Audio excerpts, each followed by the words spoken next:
Hello bachcho, let's see the question. The question says, name the element which is invariably bivalent and whose oxide is soluble in excess of NaOH. So let's solve the question.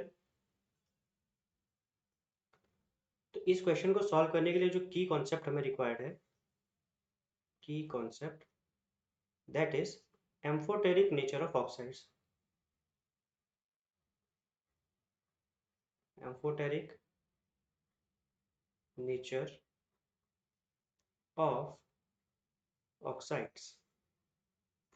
तो oxides के amphoteric nature के बारे में हमें यहाँ पे कुछ knowledge होनी चाहिए. देखिए सबसे पहले यहाँ पे हमें एक वर्ड दिया गया है बाइवेलेंट. तो बाइवेलेंट का मतलब है कि ऐसे एलिमेंट्स की हमको बात करनी है जिनका ऑक्सीडेशन नंबर +2 होता हो.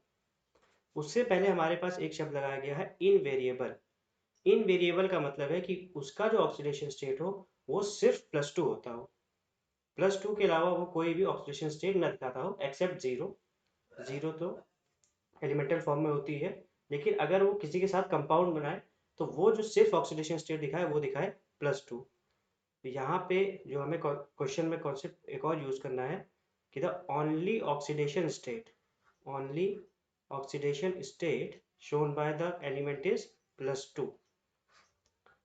अब बहुत सारे एलिमेंट्स होते हैं जो +2 ऑक्सीडेशन स्टेट दिखाते हैं. उसमें से कुछ होते हैं एल्कलाइन अर्थ मेटल्स जो कि ग्रुप 2 के एलिमेंट्स हैं, और डी ब्लॉक के बहुत सारे एलिमेंट्स +2 ऑक्सीडेशन स्टेट दिखाते हैं.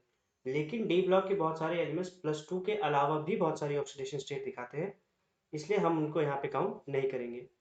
और वो जो +2 की ऑक्सीडेशन स्टेट दिखाते हैं वो NaOH में सॉल्युबल भी हो जाते हैं उनके ऑक्साइड्स. पर यहाँ पे इनवेरिएबली शब्द देने की वजह से हमको बात करनी है only and only alkaline earth metals की. Alkaline earth metals. अब देखिए एम्फोटेरिक, हमको यहाँ पे की कॉन्सेप्ट को यूज करना है. एम्फोटेरिक का मतलब होता है ऐसे कंपाउंड्स जो एसिड से भी रिएक्ट करें और बेस उससे भी रिएक्ट करें. तो react with acid and base. तो ऐसा ऑक्साइड जो NaOH में सॉल्युबल होगा वो इसीलिए सॉल्युबल होगा क्योंकि वो NaOH से रिएक्ट करता हो. वो NaOH से रिएक्ट करेगा, कुछ कंपाउंड बनाएगा और उसमें सॉल्युबल हो जाएगा. तो ऐसा जो ऑक्साइड एल्कलाइन अर्थ मेटल का जो NaOH के साथ रिएक्ट करता है यानी कि एम्फोटेरिक होता है, वो होता है beryllium oxide. BeO. Beryllium oxide होता है एम्फोटेरिक नेचर में. हम सब जानते हैं कि जो फर्स्ट ग्रुप और सेकंड ग्रुप के ऑक्साइड्स और हाइड्रोक्साइड्स होते हैं वो मेजरली बेसिक होते हैं, लेकिन बेरिलियम ऑक्साइड एम्फोटेरिक होने की वजह से NaOH के साथ भी रिएक्ट कर जाता है.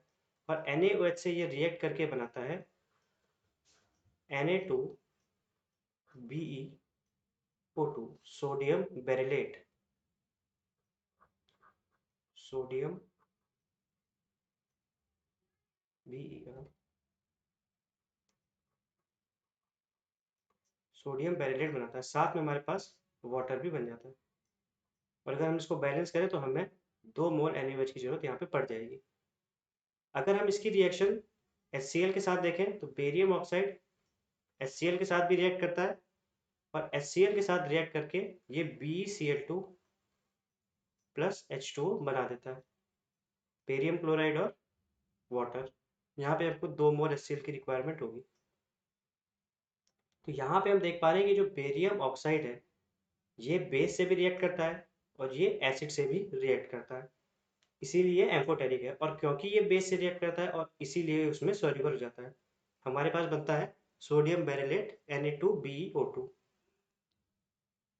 So I think so the final answer of this question should be that the element which is invariably bivalent and whose oxide is also soluble in NaOH is beryllium oxide, and the element is beryllium.